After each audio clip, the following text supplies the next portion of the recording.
సరిగ్గా 12 సంవత్సరాల క్రితం ప్రజాంకిత యాత్ర పేరుతో నేను ఈ ఖమ్మంలో ప్రచారం చేస్తున్న సమయంలో ఎక్కడ లభించినటువంటి అనూహ్యమైన స్పందన నాకు ఈ ఖమ్మంలో లభించింది అనేది వాస్తవం. అది రికార్డ్స్లో ఉంది కూడా. అర్ధరాత్రి దాటిన తర్వాత ఖమ్మం ఈ పక్క నుంచి ఆ పక్క వరకు దారి పొడుగున పెద్దవాళ్ళు, చిన్నవాళ్ళు, అక్కలు, అమ్మలు, అన్నలు, చెల్లెళ్ళు, ఇలా చిన్న పసివాళ్ళతోటి దారి పొడుగున వాళ్ళు నాకు చూపించినటువంటి ప్రేమ, అభిమానం, ఆదరణ, ఆ ఆప్యాయత ఇప్పటికీ నేను మర్చిపోలేను. మళ్ళీ ఖమ్మంలోకి అడుగు పెట్టిన తర్వాత అదే నా మనసులో కదులుతూ వచ్చింది. ఇప్పుడు చూస్తే కనుక మీ అభిమానం, మీ ఆప్యాయత చెక్కు చెదరలేదు అని మళ్ళీ ఇంకొకసారి మీరందరూ కలిసి నిరూపించారు. దానికి గాను ఖమ్మానికి, పోరాటాల ఖిల్లా ఈ ఖమ్మానికి, ఖమ్మం ప్రజలకు, 50 మందికి నా హృదయపూర్వక శిరస్సు వచ్చి నమస్కరిస్తున్నాను. అలాగే వేదిక మీద ఉన్నటువంటి మిత్రులు, మన రాష్ట్ర రవాణా శాఖ అమాత్యులు అజయ్ గారికి, అలాగే శ్రీకారం యూనిట్ సభ్యులందరికీ, ఈ శ్రీకారం ఉత్సవం వీక్షిస్తున్నటువంటి 50 మంది ప్రేక్షక లోకానికి నా హృదయపూర్వక నమస్కారాలు తెలియజేస్తున్నాను. ఇది నాకు అనుకోకుండా తారసపడినటువంటి గొప్ప అవకాశం నాకు మిమ్మల్ని ఈ విధంగా కలవటం, ఆచార్య షూటింగ్ నిమిత్తం ఇక్కడ రావటం, మన మంత్రివర్యులు మీరు మా కాంపౌండ్లో ఉండాలి అంటూ ఆయన ఇక్కడే ఉండి మంచి ఆతిథ్యం ఇస్తూ ఒక సోదరులాగా మా షూటింగ్ సజావుగా సాగేలాగా అన్ని రకాల సదుపాయాలు ఇస్తూ మాకు అన్ని రకాల అండదండలు అందిస్తూ ఈ ఆచార్య షూటింగ్ చాలా చక్కగా జరిగేలాగా వారు సహకరిస్తున్న తీరు, అలాగే వారి సంబంధించినటువంటి వారి సిబ్బంది, అలాగే పోలీసు శాఖ వారు కూడా చాలా అత్యద్భుతంగా మాకు సహకరిస్తూ షూటింగ్ సజావుగా సాగడానికి అన్ని రకాలుగా తోడ్పట్టు అందిస్తున్నందుకు ప్రత్యేకించి ప్రతి ఒక్కరికి, అలాగే మా అజయ్ గారికి నా హృదయపూర్వక ధన్యవాదాలు ఈ సభాముఖంగా తెలియజేస్తాను. Thank you very much sir.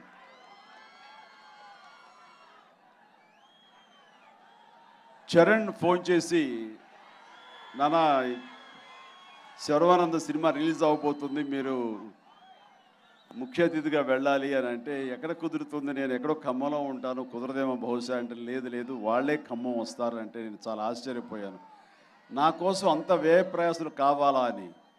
But వాళ్ళకి నమ్మకం ఏంటంటే చిరంజీవి ఎక్కడో సరే మనం వెళితే చాలు, చిరంజీవి అభిమానులు కానివ్వండి, సినిమా అభిమానులు కానివ్వండి, మాకు ఆశీస్సులు ఇచ్చేటటువంటి 50 ప్రజానీకం ఖచ్చితంగా ఎక్కడ వెళ్ళినా వస్తారన్న వారి గట్టి నమ్మకం ఈ రోజున యథార్థం నిరూపించింది.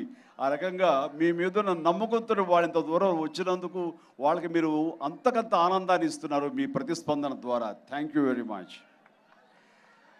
సో ఆ రకంగా నేను ఈ ఫంక్షన్ రావడానికి ఆచంట గోపీనాథ్, రాములు ముఖ్య కారణం అయితే, అంతకంటే మరో ముఖ్యమైన కారణం మా శర్వానంద్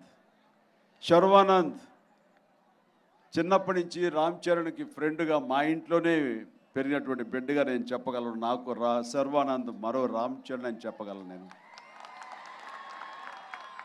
అతనికి నటన పట్ల మక్కువ ఉందో లేదో కూడా నాకు తెలియదు. ఎప్పుడు అతను వ్యక్తం చేసేటువంటి దాఖలాలు కూడా లేవు. చరణ్ అడిగితే ఏమి నిర్ణయించుకోవడం నాకు తెలియదు డాడీ అన్నాడు. కానీ ఒకసారి నాకు థమ్సప్ యాడ్ చేయాలన్న టైంలో, చేయాల్సిన అవసరం వచ్చినప్పుడు నాతో పాటు ఒక యంగ్ బాయ్ నటించాల్సి వచ్చింది. సో ఎవరున్నారని ఆలోచిస్తే సరిగ్గా ఇంట్లో శర్వానంద్ ఉన్నాడు. శర్వా నువ్వు యాక్ట్ చేస్తావా అన్నాను. అంకుల్ మీరు చెప్తే ఎస్ చేస్తా అన్నాడు.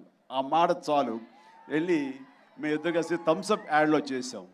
ఆ యాడ్లో చాలా చక్కగా నటించాడు, చాలా బాగా కనిపించాడు. ఫస్ట్ టైం స్క్రీన్ మీద కనిపించడం బహుశా అదే అని అనుకుంటున్నాను. ఆ తర్వాత అతనికి యాక్టింగ్ మీద నెమ్మదిగా డెవలప్ అయ్యి ఉంటుంది, కానీ ఎప్పుడూ వ్యక్తం చేయలేదు. ఎప్పుడూ డైనమిక్గా ముందుకు చొచ్చుకుని కూడా వచ్చేటటువంటి మనస్తత్వంగా చాలా సాత్వికుడు. ఆ తర్వాత శంకర్దాద ఎంబీబీఎస్లో ఒక సాంగ్ సీక్వెన్స్లో ఒక సింపథెటిక్ క్యారెక్టర్ ఉంటుంది, అది గెస్ట్ క్యారెక్టర్. అది చూస్తే కనుక శర్వా బాగా చేస్తాడు. శర్వా చేస్తే కళల్లో సింపతి ఉంటుంది, చాలా బాగుంటుంది, జాలి గొలిపేలాగా ఉంటుంది అతను నటన కానీ అది కానీ. మనం ఎందుకు అడగకూడదని, శర్వా నువ్వు చేస్తావంటే ఎప్పుడు చేస్తాను అంకుల్, మీ సపోర్ట్ ఉండి మీ సహకారం ఉంటే నేను చేస్తానని అన్నాడు. ఆ సినిమాలో ఆ గెస్ట్ క్యారెక్టర్ చేశాడు, చాలా చక్కగా అనిపించింది. ఇతని మంచి భవిష్యత్తు ఉందని అంటానికి ఆ సినిమాలో నటించేటువంటి ఆ చిన్న గెస్ట్ క్యారెక్టర్ ఓ మచ్చుతోనక నేను చెప్పగలను. అండ్ అక్కడ ఇందాక తను అన్నట్లుగా తన నటనకి శ్రీకారం చుట్టబడింది అక్కడేనేమో. సో ఆ రకంగా అతని నటనకి నేను తిలకం దిద్దింది కూడా అక్కడే. సో ఆ రకంగా శర్వానంద్ నేను చూస్తుండగా దందన ప్రవర్ధం అనమే ఈ రోజున సినిమాకి సక్సెస్, సినిమాకి పరిణితిని సాధిస్తూ ఇదిగో ఈ రోజున శ్రీకారంలో తన అత్యద్భుత నటనతో మిమ్మల్ని అందరినీ అలరించడానికి రాబోతున్నాడు. సక్సెస్ విజయం సాధిస్తా అంటాం, ఎలాంటి సందేహం లేదని చెప్పడానికి నేను మీ ముందు సగర్వంగా చెప్తున్నాను. ఎందుకంటే నేను 9 నిమిషాల నిడివి చూశాను. సమయం ఉండుంటే కనుక సినిమా కట్ చూసేవాడినేమో. అండ్ చాలా చక్కగా అందులో ఒక మంచి ఇతివృత్తం తీసుకున్నారు.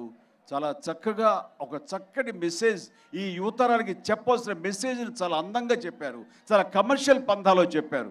దానికి ఎంతో కృషి చేసేటువంటి director Kishore, young director Kishore, దాన్ని నేను మనస్ఫూర్తిగా అభినందించకుండా ఉండలేకపోతున్నాను. ఏదైనా ఒక కమర్షియల్ పాయింట్ తీసుకుని దాన్ని మిమ్మల్ని అన్ని రకాలుగాను కమర్షియల్గా దాంట్లో జొప్పించి ఆ రకంగా సినిమా సక్సెస్ అవ్వాలి అనే కోరిక కాకుండా నేటి యువతరానికి కానీ మన వ్యవసాయ యొక్క విలువలు తెలియచెప్పాలి, వ్యవసాయం అనేది ఎంత ఇంపార్టెన్సో అది తెలియచెప్పాలన్న ప్రయత్నంతో తను ఒక చిన్న షార్ట్ ఫిలిం 4-5 ఏళ్ల క్రితం తీశాడు. ఆ షార్ట్ ఫిలిం చూసినటువంటి మన గోపి గారు, రాములు, దీన్ని మనం ఫుల్ ఫ్లెడ్జ్డ్గా పెద్ద సినిమా ఎందుకు చేయకూడదు, ఇది అద్భుతమైన మెసేజ్, ఇది వెళ్ళాలంటూ వాళ్ళు కూడా కమర్షియల్గా ఆలోచించకుండా ఒక చక్కని సినిమా తీశారు. సంతృప్తి కోసంగా వాళ్ళు చేసేటువంటి ప్రయత్నమే ఈరోజు శ్రీకారం. సో ఆ శ్రీకారం నేటి యువతకు కానీ నేటి కాలమాన పరిస్థితులకు కానీ అది చక్కగా రావాల్సిన సమయంలో వచ్చిందని అనుకుంటాను. అందులో ఒక డైలాగ్ ఉంది, శర్వా చెప్తాడు, తినేవాళ్ళు నెత్తి మీద జుట్టంత ఉన్నారు, పండించేవాళ్ళు మూతి మీద మీసవంతా ఉన్నారని. ఎక్కడ పొంతన ఉంది లేదు. చాలా చక్కటి డైలాగ్. ఇలాంటి డైలాగులు ఎన్నో రాస్తుంటారు మా బొర్రా సాయి మాధవ్ గారు, అత్యద్భుతంగా ఉంది. అండ్ చక్కటి కాంబినేషన్, ఇంతమంది మనసు పెట్టి ఈ సినిమాకి పనిచేశారు కాబట్టి ఈ సినిమా ఖచ్చితంగా మిమ్మల్ని ఆకట్టుకుంటుంది దాంట్లో ఎలాంటి సందేహం లేదు. ఎందుకంటే నేను మా సినిమాలో ఈ 9 minutes షో రీల్ చూసినప్పుడు నాకు అనిపించింది, ఇలాంటి కథనాలు ఆర్టికల్స్ ఈ మధ్య నేను ఆయా పేపర్లో, సండే మ్యాగజైన్స్లో చూస్తూనే ఉన్నాను. అటు కరీంనగర్ జిల్లాలో కానివ్వండి, వరంగల్లో కానివ్వండి, అనంతపురంలో కానివ్వండి, మిగతా చోట్ల చాలా చోట్ల ఐటీ చదివిన కుర్రవాళ్ళు సింగపూర్లో జాబ్ చేస్తూ, దుబాయ్లో జాబ్ చేస్తూ వాళ్ళందరూ 4 లక్షలు, 3 లక్షలు, 5 లక్షల జాబ్ వదులుకుని వాళ్ళు ఇక్కడ ఉన్నటువంటి ఈ నేల తల్లి మీద, వాళ్ళ స్వగ్రామంలో నేల తల్లి మీద వాళ్ళ మమకారం చంపుకోలేక, అక్కడేమో సంతృప్తి దొరకక ఇక్కడికి వచ్చి మళ్ళీ వ్యాపారం వ్యవసాయం మొదలుపెట్టి ఆ రకంగా అధునాతన సాంకేతిక పరిజ్ఞానంతో వాళ్ళు చేసిన తీరుకి వాళ్ళు ఇచ్చేటువంటి సంతృప్తి అంతా ఇంత కాదు. అప్పుడు అనిపించింది, మన వ్యవసాయం ఉన్నది కేవలం మన పాత పద్ధతిలో చేసుకుంటూ వెళ్ళాం కాబట్టి ఈ రోజున దాన్ని సరిగ్గా మనం బిజినెస్గా చేయలేకపోతున్నామా అన్న దాంతో చాలామంది డిసప్పాయింటెడ్, కొంచెం వెనకం చేసి వద్దులే అంటారు.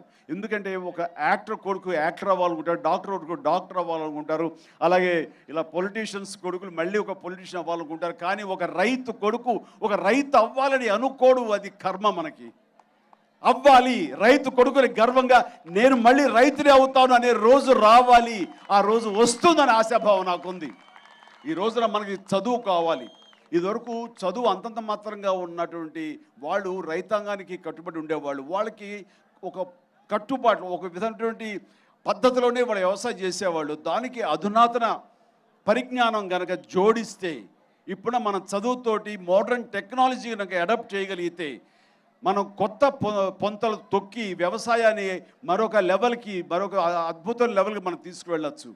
అలాంటి విప్లవాత్మకమైన పరిస్థితులు రావడానికి ఎడ్యుకేషన్ కావాలి. అలాగే మీరు చదువుకోండి, రైతు కుటుంబంలో పుట్టినా సరే. ఎక్కడికో వెళ్ళి దూర ప్రాంతాలకు వెళ్ళి మన ప్రాంతాన్ని మర్చిపోయి, మన వ్యవసాయాన్ని మర్చిపోయి అక్కడ ఉద్యోగాలు చేసుకుంటూ వచ్చిందే చాలునే దానికంటే ఇక్కడ వ్యవసాయం చేసుకుంటూ ఇక్కడ నేల తల్లిని నమ్ముకుని ఇక్కడ మోడర్న్ పద్ధతిలో కనుక వ్యవసాయం చేయగలిగితే, అలా చేసేవాళ్ళు ఎంతోమంది ఉన్నారు సక్సెస్ఫుల్గా. అలాంటి వాళ్ళని మనం ఉదాహరణగా తీసుకుని వాళ్ళ నుంచి ఇన్స్పైర్ పొంది మనం చేయగలిగితే గనక ఖచ్చితంగా రైతే రాజు అన్నది మనం అందరం నిరూపించగలం. ఇది ఈ రోజున మన దేశానికి వ్యవసాయం వెన్నెముక అన్నాం. ఒకప్పుడు మన దేశం యొక్క ఆర్థిక వ్యవస్థ వ్యవసాయం మీద ఆధారపడి ఉంది. మనది వ్యవసాయ ఆధారిత దేశం మంది.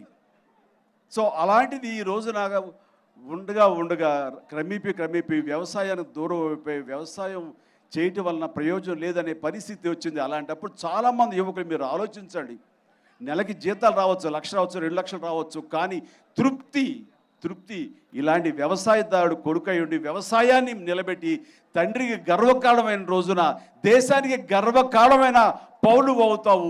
ఆ రకంగా రైతులు బతికించేటువంటి గొప్పవాడు అవుతావు. చేయండి. మీరు వ్యవసాయం వైపు కూడా దృష్టి మళ్లించండి. అలా చెయ్యాలి అంటే నా ఉద్దేశం ఒక్కసారి శ్రీకరణ సినిమా చూడండి. అందులో ప్రతి పాయింట్ చాలా చక్కగా విశ్లేషించారు. ఎందుకు వ్యవసాయం చేయాలి, ఎందుకు అందరూ ఉద్యోగాల కోసం ఎందుకు వెళ్ళాలి, సో అంటూ ఒక ఆలోచన రేకెత్తిస్తారు. ఈ రోజున ఎన్నో కాయగూరలు, ఎన్నో పండ్లు, మరి ఎంతో కమర్షియల్ క్రాప్స్, ఇవన్నీ కూడా మనం చేయగలగాలి. ఇవన్నీ చేస్తే లాభసాటి వ్యాపారమే అవుతుంది ఈ వ్యవసాయం. సో కాబట్టి మన నెక్స్ట్ జనరేషన్స్కి రైతు కుటుంబంలో పుట్టినవాడు గర్వంగా రైతాంగాన్నే తన భవిష్యత్తుగా తీసుకోవాలి, అదే తన జీవితంగా తీసుకొని చేయగలగాలి. దానికి ప్రస్తుత పరిజ్ఞానాన్ని వాడుకోండి. ఈ కంప్యూటరీకరణ జరుగుతున్న సమయంలో దానికి కూడా మన వ్యవసాయానికి జోడించి చేయగలిగితే కనుక కొత్త పొంతలు తొక్కచ్చు, కొత్త విధానాలతో విప్లవాత్మక వ్యవసాయం మనం చేయగలిగిన వాళ్ళం అవుతాం. కాబట్టి ఆ చక్కటి పాయింట్ని ఈ సినిమాలో చాలా చాలా బాగా చెప్పారు. కాబట్టి ఇదేదో ఒక మెసేజ్ ఓరియంటెడ్ వెళితే కనుక ఆ వ్యవసాయం అంటూ ఇలా బాగుతారేమని ఏమి భయపడదు. చక్కగా అన్ని కమర్షియల్ హంగులు ఉన్నాయి. ఎగ్జైటింగ్గా మీకు చక్కటి అమ్మాయితోటి, ప్రియాంక అనే అందమైన అమ్మాయితోటి మంచి లవ్లీ సాంగ్స్ ఉన్నాయి, రొమాంటిక్ సీన్స్ ఉన్నాయి. కాబట్టి దీన్ని అన్ని రకాలుగా కమర్షియల్ అందాన్ని జోడించి చక్కటి మెసేజ్ ఇచ్చినటువంటి చిత్రం శ్రీకారం. సో ఈ సందర్భంగా ఒక చక్కటి సినిమా ప్రీ రిలీజ్ ఈవెంట్కి నన్ను ఆహ్వానించి నాకు ఈ అవకాశం ఇచ్చి మంచి మాటలు చెప్పే అవకాశం నాకు కల్పించినటువంటి మా సోదరులు ఆచంట గోపి అండ్ రామ్లకు నా హృదయపూర్వక ధన్యవాదాలు తెలియజేస్తూ, నా బిడ్డ శర్వానంద కూడా ఆల్ ద వెరీ బెస్ట్ చెప్తున్నాను. అండ్ ప్రియా అండ్ చెన్నై అమ్మాయి కోర్స్ బెంగళూరులో పుట్టిందంటే ఇప్పుడే చెప్తుంది.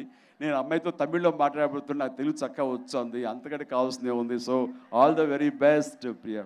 అండ్ మరొకసారి బుర్రా సాయి మాధవ్ గారికి, మంచి మ్యూజిక్ ఇచ్చిన మిక్కీ జే మేయర్ గారికి, అలాగే డిఓపి గారికి, ఇలా ప్రతి ఒక్కరికి నా హృదయపూర్వక అభినందనల్ని, శుభాకాంక్షల్ని ముందస్తుగా ఆల్ ద వెరీ బెస్ట్ చెప్తాను. అలాగే ఇందాక ఒక పాట వస్తానంటివా పోతానంటివా అనే సాంగు ఎవరు పాడారని చాలా ఉత్సాహంగా అడిగారు. ఎందుకంటే కొత్త వాయిస్ ఉంది, అందులో మంచి నేటివిటీ ఉంది. ఎవరంటే కడప జిల్లా వాస్తవ్యులు పెంచలయ్య గారని. ఆయన ఇక్కడే ఉన్నారు, చూస్తే అనిపించట్లేదు.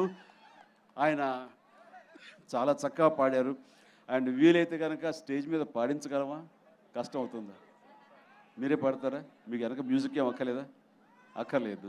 So all the very best and good luck to entire team. And ముగింపుగా ఈ పెంచలయ్య గారు మీకు ఆ పాట పాడి వినిపిస్తారు. Thank you. పెంచలయ్య దాస్ గారు పాట పాడుతూ ఉంటారు. చిరు గారికి వాళ్ళ ఫ్యాన్స్ తరఫు నుంచి ఒక చిన్న సత్కారం. శర్వానంద్ గారి ఫ్యాన్స్